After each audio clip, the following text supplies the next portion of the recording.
Hello friends, आज हम लोग पढ़ेंगे money banking UP board class 11 अधिकोषण तत्व। चैप्टर का नाम वस्तु विनिमय लेसन 1। तो सबसे पहले चैनल को सब्सक्राइब करें और बेल आइकन को प्रेस करें। आइए देखते हैं वस्तु विनिमय। विनिमय का अर्थ किसी वस्तु के बदले किसी वस्तु का आदान प्रदान करना।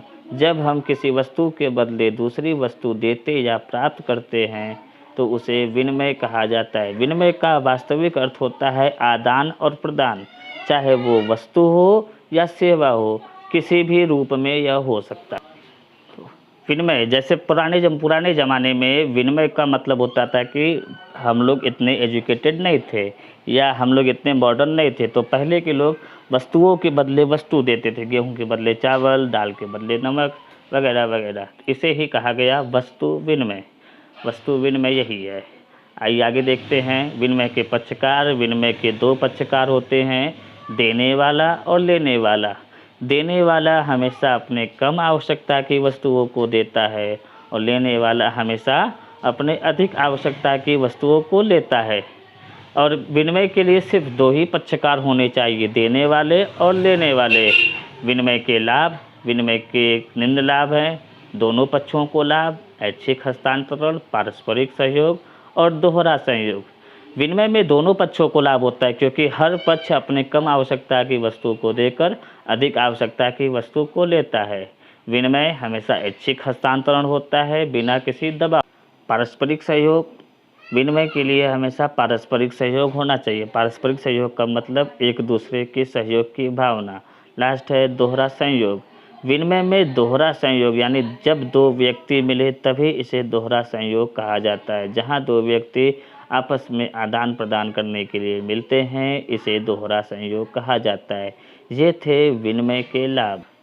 वस्तु विनिमय किन परिस्थितियों में संभव है? वस्तु विनिमय निम्न परिस्थितियों में संभव है: सीमित क्षेत्र, सीमित आवश्यकता, अशिक्षित समाज और व्यापार का न होना।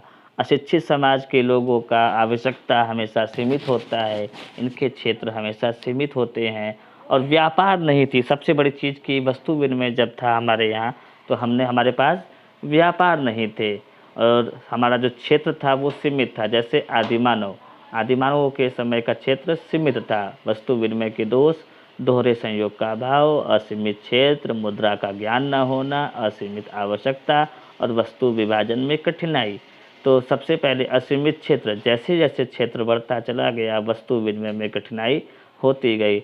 असीमित आवश्यकता, लोगों की आवश्यकताएं बढ़ती चली गई। आवश्यकताओं बढ़ने से भी वस्तु विनिमय नहीं हो पाया। वस्तु विभाजन में कठिनाई, ये एक बहुत बड़ा कारण था कि वस्तु विभाजन में कठिनाई, यानी लोगों ने ये सोचा कि अब एक वस्तु के बदले अनेक वस्तु, जैसे एक गाय के बदले में दाल, चावल, नमक, तेल, बहुत सारी चीज़ों की इच्छाएं होने लगी।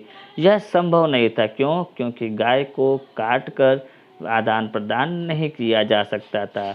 ये वस्तु विनिमय के दोष थे और इन्हीं दोषों ने मुद्रा को जन्म दिया। मुद्रा को जब जन्म दिया तो उस वक्त के लोगों ने मुद्रा को पैक्यूनिया या पैकस के रूप में प्रयोग किया, जिसे वो लोग पशुधन कहते थे।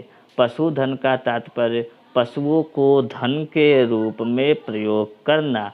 और सबसे आश्चर्य की बात होगी, उन्होंने जिन पशुओं को यूज़ किया पशुधन के रूप में, वो ऐसे पशु थे जो मानव का अहित नहीं कर सकते थे। फॉर एग्ज़ाम्पल, उन्होंने बकरी और भेड़ को अपना पैक्यूनिया या पशुधन के रूप में उपयोग किया था। ये थे वस्तु विनिमय के दोष, जिसे आप लोगों ने अभी समझा। वस्तु विनिमय के प्रकार। विनिमय के दो प्रकार हुए, प्रत्यक्ष विनिमय और अप्रत्यक्ष विनिमय। प्रत्यक्ष विनिमय में वस्तुओं का आदान प्रदान काफ़ी आसानी से होता था, यानी तब हमारा क्षेत्र सीमित था, हमारी आवश्यकताएं सीमित थी और दो व्यक्ति आपस में मिलते थे और अपनी अपनी वस्तुओं का आदान प्रदान कर लेते थे। लेकिन जैसे जैसे समय बीता, हम लोगों ने आधुनिकता के दौर में कदम लिया, हमारी सभ्यताएं विकसित हुई और हम लोगों ने विनिमय के नए प्रारूप को जन्म दिया, जिसे कहा गया अप्रत्यक्ष विनिमय या मौद्रिक विनिमय। आज इसे हम लोग क्रय विक्रय प्रणाली के नाम से भी जानते हैं। इसका मतलब ये हुआ कि आज के समय में हम कोई भी वस्तुओं का क्रय या विक्रय करते हैं, उसे अप्रत्यक्ष विनिमय कहा गया था। जैसे मैंने पीछे बताया था कि उस वक़्त के मानवों ने पेक्यूनिया या पैकस को जन्म दिया, तो पेक्यूनिया या पैकस को इसलिए जन्म दिया ताकि अप्रत्यक्ष विनिमय हो सके। आदान-प्रदान दोनों ही स्थितियों में होता है, प्रत्यक्ष हो या अप्रत्यक्ष। प्रत्यक्ष में वस्तुओं के बदले वस्तु या वस्तु और सेवा के बदले वस्तु या सेवा, लेकिन अप्रत्यक्ष में किसी भी वस्तु या सेवा को क्रय करने के लिए हम उसका मूल्य चुकाते हैं या मूल्यों में भुगतान करते हैं। जैसे मुझे एक मोबाइल लेनी है, तो मैंने मोबाइल वाले को अपने कम आवश्यकता की वस्तु, इट मीन्स मेरे जेब में जो कैश पड़ा था वो दे दिया, और दुकानदार के पास जो मोबाइल पड़ी थी वो बेकार थी, तो उसने मुझे मोबाइल दे दिया। यहाँ पर भी हम अपने कम आवश्यकता की वस्तुओं को दे रहे हैं और ले रहे हैं, लेकिन नाम बदल गया और इसे कहा गया अप्रत्यक्ष विनिमय। Thanks for watching, please like and subscribe my channel.